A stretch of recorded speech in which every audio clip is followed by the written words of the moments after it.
Welcome to A Bit of Insight with Lisa Mosbey, your weekly dose of health, wealth, and everything else. When someone we love leaves this world, we're never the same, but sometimes that deep loss becomes a quiet invitation to live differently, to love more deeply, and to find gratitude in the moments that remain. Today, on A Bit of Insight, we're talking with a woman who turned heartbreak into healing and used her story to help others do the same. I'm Lisa Mosby, your host, and you're listening to A Bit of Insight. This month our theme has been grief with gratitude all month. And we're talking about how we transform life's hard goodbyes into lessons that help us grow and how those lessons shape our lives. Today's guest is Kris Rodriguez, and I usually call her money coach Kris. She is a money coach, an author, and a speaker that teaches others how to create healthy, authentic relationships with their finances. But today we're talking about how we create those same relationships with ourselves. She's the author of the book Rewired for Wealth, Heal Your Financial Attachment Style, and Build a Life that actually fits you. She's also a creator of a heartfelt children's book series that's coming out soon, so keep your eyes open for that. And this introduces mindful money lessons to our young readers. And I think we need that. Kids today don't even know what a quarter dime nickel is or how to make change. So she's really acting powerfully in the world of money. But before she was a coach or an author, Kris was a daughter navigating the loss of her mother at a young age, a moment that rewired her heart, her perspective, and ultimately her life's purpose. So welcome. Thanks for being with me today, Kris. Thank you. Thank you for having me. Yeah. Yeah, we had a few tears beforehand, both of us sharing moments. And I said, we just have to hit the button because there may be tears, and that's okay. We don't have to stop crying because when the heart aches, and we don't always have the answers, nor do we need to have the answers. That's what we're here today is to talk about and create a space for you to find peace and healing. So it's a tender, powerful topic, and we all experience profound loss in our lives. Can you take us back to the moment in your life losing your mom? You were age 5. Do you remember anything about that time at all? Yes, I do. In fact, I still remember the day that I was told. Um, and it's crazy. And I also look back on memories like I have to ask myself, are they memories that are real or are they from pictures? Right. And so I'll know if it's a real memory that I have that I remember her, I was obviously before 5. And then if it's not her and it's picture memories or whatever, then I'm like, oh, I was after 5. So it's before 5 and after 5. Um, but yeah, I still remember the day that we were told. Um, I was 5 at the time. My mom and dad were divorced. And so my brother and I would go to see our dad and stepmom on the weekends or every other weekend or whatever that was. I don't remember as a kid. I just Yeah. know we'd go see them. And my mom had passed away one of the weekends that we were there, and we went back. They brought us back to because my brother and I were living with our mom and grandparents at the time. And Yeah. so we went back to their house and we walked in and I was like, why is our dad and stepmom coming in with us? What's that? And it was the day that they told us my grandparents were crying and they told us that our mom had passed away. And so I still remember that. And I still remember waiting until my dad left to cry because I felt like, oh, I can't show that emotion. And I don't know where that came from, but I still remember that day. And I'm 47 now. So it was Yeah. over 40 years ago. But yeah. Did you understand what that mean when they said past? Or I never had kids. I never had to break that news to kids, and I can't imagine what's going through your head. Like maybe we have some parents here today who have to share that with a young child, or a grandparent that has to share that with a young child. From your perspective as a 5-year-old, did you understand what really happened? What was going on? Um, I knew it was bad because my grandma was crying. Yeah, Um, yeah. But yeah, I don't know that I knew exactly. I felt like I don't know if we had death that happened before that or I just knew she wasn't coming back. Okay. So that did make sense that you weren't going to see her again and she wasn't coming back. Yeah. Um, I know that was a long time ago, and there's no way that you could probably even think of the word gratitude at that time. But now looking back and holding on to those memories, many people don't think that grief and gratitude can coexist. And I didn't either until going through the grief of my mom and dad and where I got to be grateful for that time with them. But your story proves kind of that you can, that I believe that gratitude can come out of that because you have some great stories, both with your mom and then when your grandmother passed, like how it resonated with your heart and the things that came up and how much deeper your love for them grew within you. How did you find that gratitude inside such deep loss? Well, it's interesting because so my grandmother had been, since my mom passed, a really huge Yeah. female mother presence to me. I think that's why I'm showing so much more emotion is really more for my grandmother. Um, Yeah. and she was such a powerful person in my life. And I always thought, oh, when my grandma passes, I will just be devastated. Um, and the opposite happened. The difference too was I got to go or be with my grandmother along her journey. So while she was in hospice and while she was, in the hospital, I got to like kind of witness the process that people go through when passing, when dying. And I used to think it was sad, and now I see that it's beautiful, right? It's just it's something that we all go through. We're all born and we all pass away, we all die. And that process of passing away and that process of seeing your loved ones like getting ready to, pass on to the other side. When my grandmother passed away, where I thought I would be devastated, I was actually filled with gratitude and I had so much love. It was almost as if I always would joke, like so many things were happening great in my life at that time. And I was like, it's almost as if my grandma was up there like, hey, God, help her out. So Uh, I just a sense of love and gratitude, and especially that I got to spend the last 10 years of her life with her. Um, but then being able to talk about my mom and what it was like, because I was always told by my grandparents and other family members that I had looked and had the same mannerisms as my mom. And so it was like I was her spitting image, and I would get told that all the time. And so I had at least gratitude for that. And then with an always wishing that she was still there because I was like, I bet we would have been great friends. Yeah.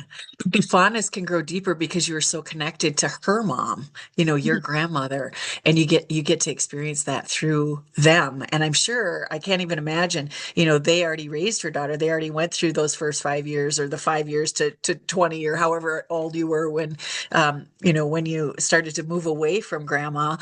They got to go through that with you and see all of that with you, where oftentimes parents move away from their grandparents and grandparents don't get to see their grandchildren be reared and see how they turn out, but they get to influence not only their daughter but their granddaughter in the woman that you became today.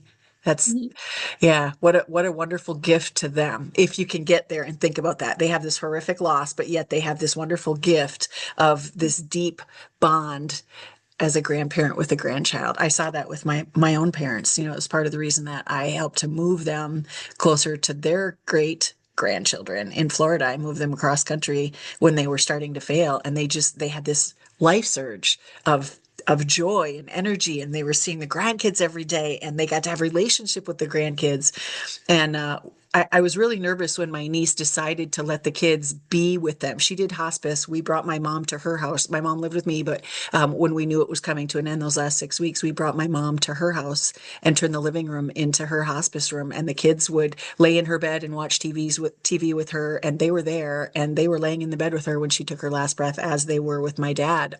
We had 18 people in the room with my dad, and I can't comprehend how children can understand what's happening. And yet they just show up as these bundles of love, just holding on to them and kissing on them. And like this wired connection starts to happen. And I hear that in your voice when you talk about your mom and tell stories, whether it's the ones that you remember or from the pictures, like there's a different kind of wiring that happened for you because all you had was a memory, not a presence, not a physical presence. There was no fights or bitterness or any of those things that oftentimes happen between mothers and daughters. You just have this pure ball of love for that. Can you talk to that a little bit? Like, how do you experience that differently than maybe other people do? Well, to be honest, at first I thought it wasn't good because I thought so the other part of that is my mom committed suicide when she was 27, I was 5. So I took it as she didn't want me. So I took it as I wasn't good enough. And I realize that's not true. And my grandmother was the one that helped me realize that. And she said, she was sick and, there's a lot of mental illness that went into that. And my grandmother would tell me all the time, she's like, I spent tens of thousands of dollars on this and I'm going to tell you for free. You know, you do as much as you can with the information that you have at the time. And sometimes when people's brains are just wired differently, there's nothing that you can do to help them. So it wasn't that she didn't want me, it's that she loved me. She just couldn't bear to be here anymore. And once I understood that, and once I realized that, oh, that's not true, like the stories we make up in our head, right? Yeah, yeah. Well, I'm not enough. Well, that's not true. I am enough. And she just didn't feel like she was enough. Right. And so when you Yeah. can switch that perspective and see it in a different light, it's like, oh, I get it now. Um, and I tell you, like, they always say like, God picks the best parents and family and all that for us. I think, my grandmother was the best grandmother that I could have asked for. And when we moved to the same town that both my grandparents had lived in, I got to experience them with my kids. So not only was I super close with my grandparents, but then my kids were super close with their great grandparents. And it was just beautiful to see that and be able to just really understand things that we go through or see as a kid.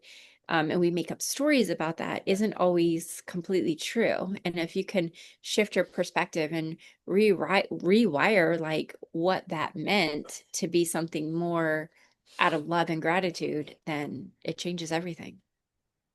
Changes you physically.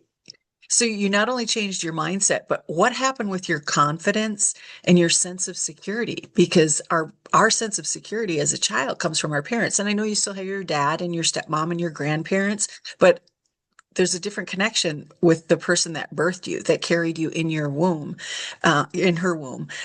There's a sense of security. And I know for me, I mean, I was in my 50s when my mom and dad passed, and it feels like I'm an orphan, alone, like these weird, crazy emotions keep coming up through the grieving process. And a lot of it is that sense of security.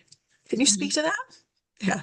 Yeah. So for me, it's I'll tell you, when I was younger, when I was a child, I had very, very low self-esteem because of all that. And it wasn't until I was older, recently in the last 10 years, I would say even, that my confidence really shifted.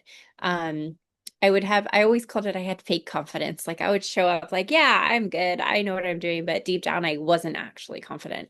And it really, it really wasn't until my grandma died that my confidence came out. And Interesting. I didn't feel like I was alone. I felt like I had the protection of God and of her, like just looking out for me. And Mhm. it's harder because you don't have somebody to talk to. Um Yeah. but my relationship with my grandma was amazing and we talked every day, multiple times a day. And so I think she did a really good job preparing me for her leaving. Yeah. Yeah. Yeah. And creating that confidence and, the woman that you grew into, your attitude, your mindset, um your ability to love. Yeah. So like that, the compassion and kindness. I know you personally, so I know more about who you are as a person than our audience can know, but your compassion and your kindness and how completely generous and giving you are. of yourself when you had a bit of a rocky road start, I mean, wow. Like how did you get to be that person? Which that's what I'm amazed with. So I want to shift gears. We'll lift some of the levity. Maybe we can dry up some of our tears a little bit, and let's talk about your book. Rewired for Wealth explores the financial attachment styles, and we hear attachment styles in the emotion code or in different areas of life. How did your grief influence, and maybe you haven't thought about this, but do you think it's possible that your grief influenced your understanding of emotional and financial attachment styles? And maybe did this in some way contribute to the writing of your book Yeah, subconsciously? Hmm. absolutely. So, I had been talking for the last several years about our relationship with money, but I couldn't ever like pinpoint it on something. And me, Yeah. as a financial expert, when I'm supposed to know all the right things to do, wasn't always doing it. And I realized as I was doing some work with my therapist on attachment styles, um, and where attachment styles come from, from what we experienced as a kid and growing up and all that, my losing family, losing my mom, and then I lost my dad young too. Losing people in my life so young gave me this thing where life is short. And so if I have money, I want to go make memories. I want to go make experiences. Um, and when I connected and did a lot of research on that, I call it the experience creator as one of the attachment styles.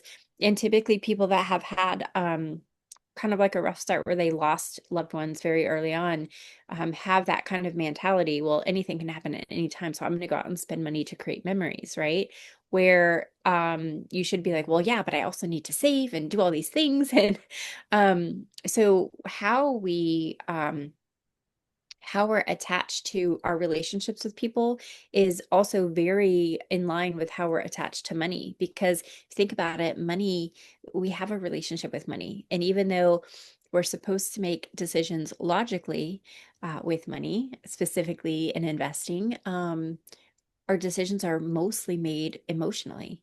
And if we don't have a strong, secure emotional awareness of how we show up in relationships and in finance, then we might be oblivious to why we're continuing the same cycle of habits that we have, whether they're good or bad with money, just because of our emotional relationship with money.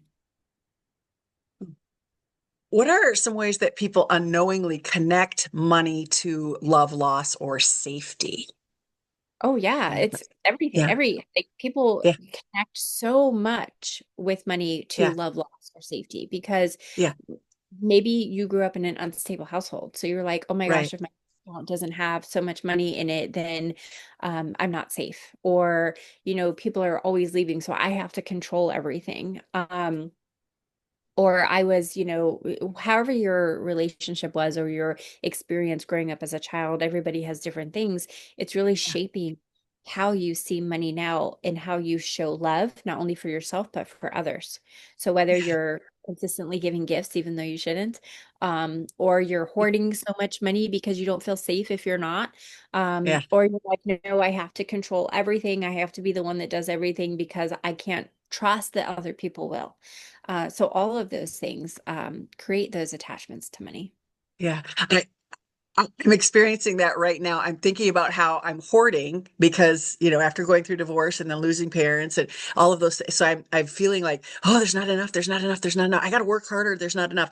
And then I'm on this other side of, oh my gosh, life is so short. And, my dad said he never regretted the trips that he took. And, he's like, you have to go do this. And, his favorite, we talked about his favorite places being New Zealand and Okinawa, Japan. And he's like, you've got to get there. It's something that you have to see. And I'm like, pay for that, but I gotta go do that because I need to have these experiences. Like that's some of the what do they call it? The hamster wheel in my head with these attachment styles. And I've been in business a long time. I've made money. I've been successful, and yet I still have these. I'm going to call them anxieties or hamster wheel is all I can think of is like the racing mind around these things. Are there things that we can do to stop the wheel, like to get off the hamster wheel? Well, yeah. So one is just being aware of Okay. how you are. required. And then that way, once you understand, oh, that's why I do that, then you Yeah. can kind of like say, like, whether you're experienced creator or gift giver, let's say. And so you would typically you're spending way more money than you should be on gifts and or experiences.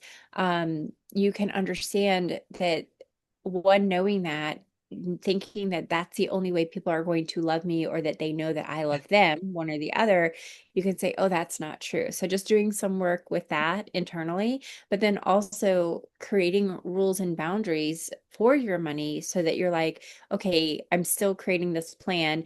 I hear some clients would always say to me, well, I don't know what's going to happen tomorrow, so I'm not saving. I don't even know if there's going to be a future me because I'm probably going to die young, or I'm going to do, whatever. Um, and then so they don't save anything, and then they're struggling. And then you have the people that are like, oh no, I have to save everything because I don't want to struggle, because they experience struggle, with their parents or grandparents or what have you. And so having a good, people always ask me too, well, what's the best attachment style to be? I'm like, I think it's a little bit of all of them, and understanding what they all mean and how they show up and how you show up in that. And then creating rules, boundaries, and habits around money so that you can be saving, you can be paying your bills, and you can have fun. You can do all the things in moderation, and Yeah. creating systems for everything. Yeah. For listeners who are grieving or healing and they're kind of working their way through some of these financial situations, if you're an executor of an estate or you have your parents' home to manage, or finances, doing their final tax return, what are some simple ways that we can begin to rebuild a sense of financial peace and stability? So one thing I want to say with that is, a lot of times I experienced this myself when I lost my grandmother. When you inherit money, it hits differently. What the amount is, whatever the amount is. But like I was like, oh, that's Grammy's money though. I have to be very careful with it. A lot of people have this thing, well, I don't want to spend it because that was so and so's money. Do you know what I mean? Or they feel Oh, very sure. guilty. I have clients that inherit millions even, and they don't know what to do. They don't know how to act, and they feel like this sense of guilt and shame for having it. Yeah. They would rather have their loved one. And then I've seen on the flip side where they didn't really love the loved one. And so they're like being greedy. I think the biggest thing I can say is, that money was left to you with love, whether you think they're a great person or not a great person. That money was left to you with love. That person put money away for the future. A lot of people want to leave a legacy, even, in their legacy mindset is with money. And so they're leaving you something to do something powerful and great with. So something that you can take control is, just look at it with a space of love and gratitude, like we're talking Mhm. about, and create a plan and say, if this is more money than you've ever had before, then create a, like, what is it that you want? What are your goals that you want to accomplish, not just for you, but for your family and for your future? And then just make a plan, have a plan. If you don't have a financial advisor or somebody to talk to, get one.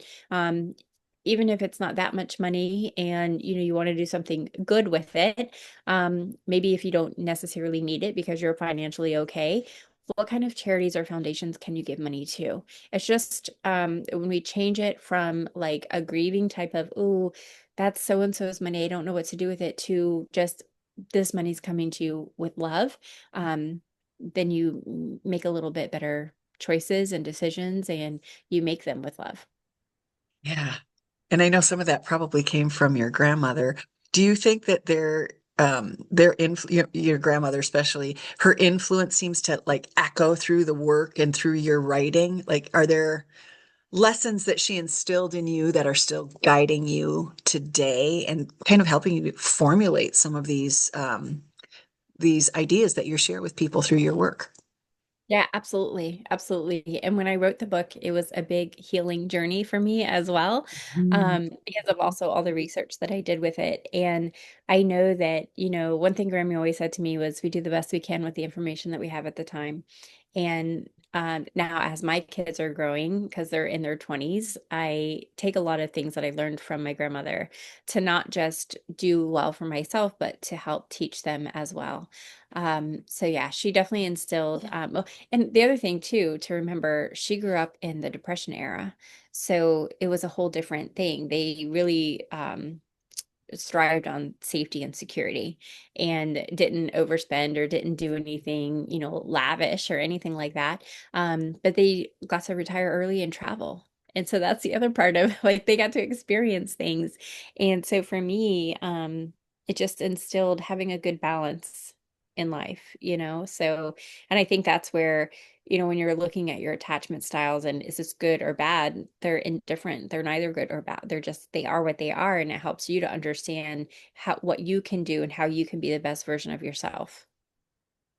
I think that's the beauty of it is I didn't know what I didn't know. And then I start reading through those attachment styles and I'm like, oh, okay, let's make some adjustments over here. I don't want to continue to be in that. A little bit of that is good. Exactly what you said. A little bit of each of these attachment styles, but it's our attachment styles are really a compilation of our life's experiences. And so I'm going to shift gears again and talk about your children's book series. Understanding money early on. I was grateful that my dad taught me to save, and he taught me about compound interest before I was at a junior high because I started working and making money babysitting and things. And it was like, you can watch that money grow. So I had money set aside for college that I saved for myself, for my, education later in life. So I was grateful for that. We see that a little bit. We have 529 plans and other ways that parents can save for their kids, but the parents are doing the work, and you are bringing this in and empowering and causing responsibility within kids. Do you see this part as part of maybe your mother's legacy, being so young when you lost her, part of your grandmother's legacy? I know there's probably an influence there, but do you want to talk a little bit about why you've decided that you're gonna head down this path with the children's book series? Yeah.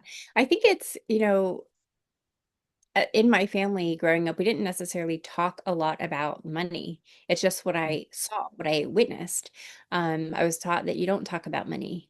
And I think the children's books, really was inspired more by my kids. And because of the questions that they asked me, like they grew up with me being in finance, right? So I would do things and tell them and teach them. And really it all of this work really stems from one question that my son asked me. And one time we were in the car and he's like, well, Mom, how much money do you make? And my response was like, well, I'm not going to tell you. And then he's like, well, why? And I'm like, um, I because I was always taught to not do that. And then he said to me, well, how am I supposed to know what to do if I don't have all the facts? And I was like, oh. Wow. And then, you're in this society where I grew up, like you didn't talk about money, especially how much people had. We never talked about numbers. And it was something that you're supposed to keep to yourself because, you don't want to be flashy. You don't want to, be seen as less than or anything like that. And I realized like how can we have these conversations with our children? And that's up to the parent whether they want to give dollar amounts or not. So in that conversation, I ended up telling him how much money I made, but I told him, I run a business. So it's different when you're a business owner because you have revenue that comes in, but then you have all the expenses. And so you get to keep this much money. So a lot of this came from, my mission to change how the world sees money. I want people to talk about money in a healthy way. So in my kids' books, they're designed in a way, and they'll be coming out soon next year, getting that all ready. But it's designed to take the kids through an adventure, to be learning about money and not just all the how-tos about money, but we're also bringing emotion into the books as well. So not only what can you do with money, but how does it feel to be able to do these things on your own or with your parents or whomever. And I also created parents guides for the books as well, because I realized that, we didn't grow up talking about money. So how do you talk to your kids about money in a safe way and in a way that you don't necessarily have to talk about dollars and cents unless you want to? I always am a big fan of talking about expenses because I don't want kids to think, oh, money just grows on trees and I could just buy whatever I want and do whatever I want, and that there's consequences for things. So this series will be able to help that, help kids understand the concept of money, what money is, how do we do things with it, and then also all the emotions that come with it. And then the parents guide helps the parents continue these lessons with their kids. It's amazing. I can't wait to see it. And for multiple reasons, because I know somebody who might have done some of the um, drawings and character creation, artwork. Yeah. So, and involving a kid in doing that, a child involved in doing that part of it. Like, again, that just shows your kindness, your heart, your generosity, and how you have this inclusive nature in how you show up in the world. Let's wrap up here.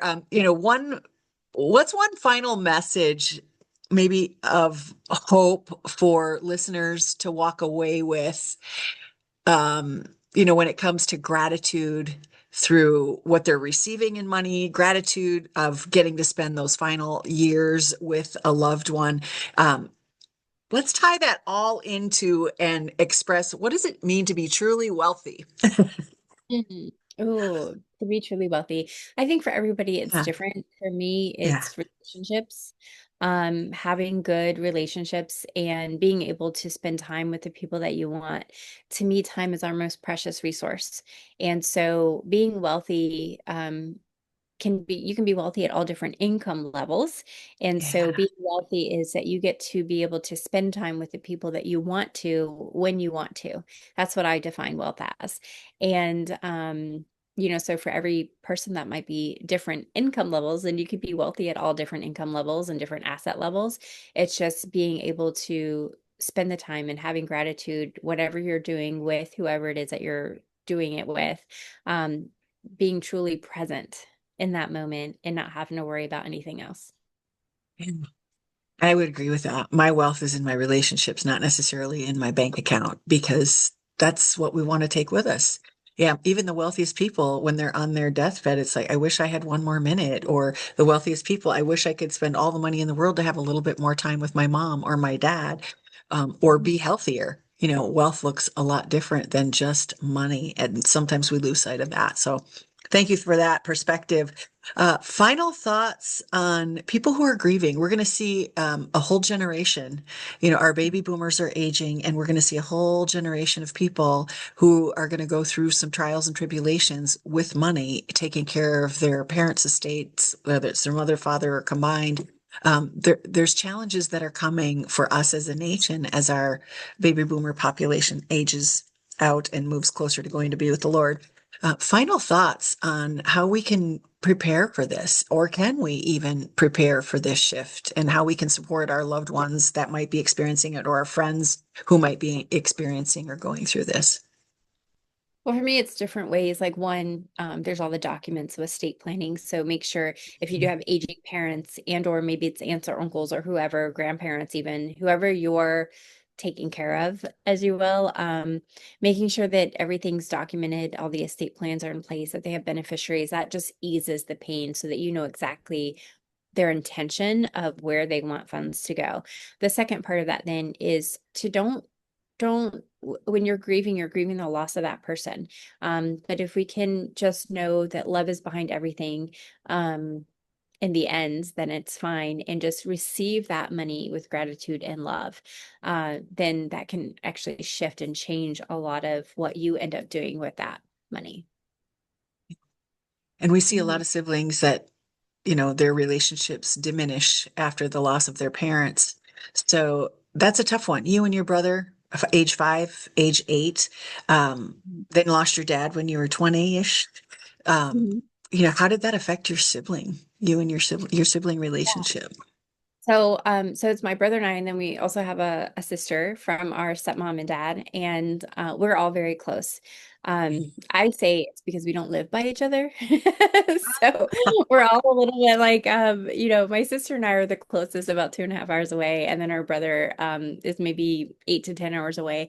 But we are all still very close. And I think it's through those tragic moments that we just came together. And I know not all families and all siblings are like that, but I don't know why we're so strong in our connections. But I think it's too because, we're not so we just love. We love each other. And so we could go for a while without talking to each other, but we just pick up wherever we left off. And so for me, I experience life with loving siblings and loving family. My dad was one of, I think, 8 children, so lots of aunts and uncles and cousins to lean on as well.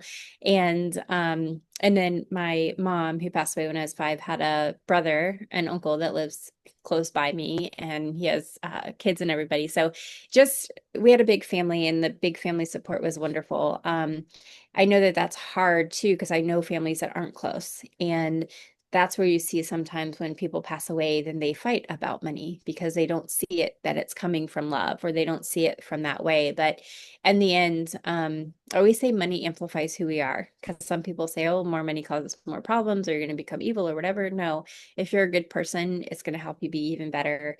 If you're a crappy person, yeah, you might make some crappy choices, but just I'm my goal this year is to just be love and show love. So my advice is just receive anything that you get with love and gratitude.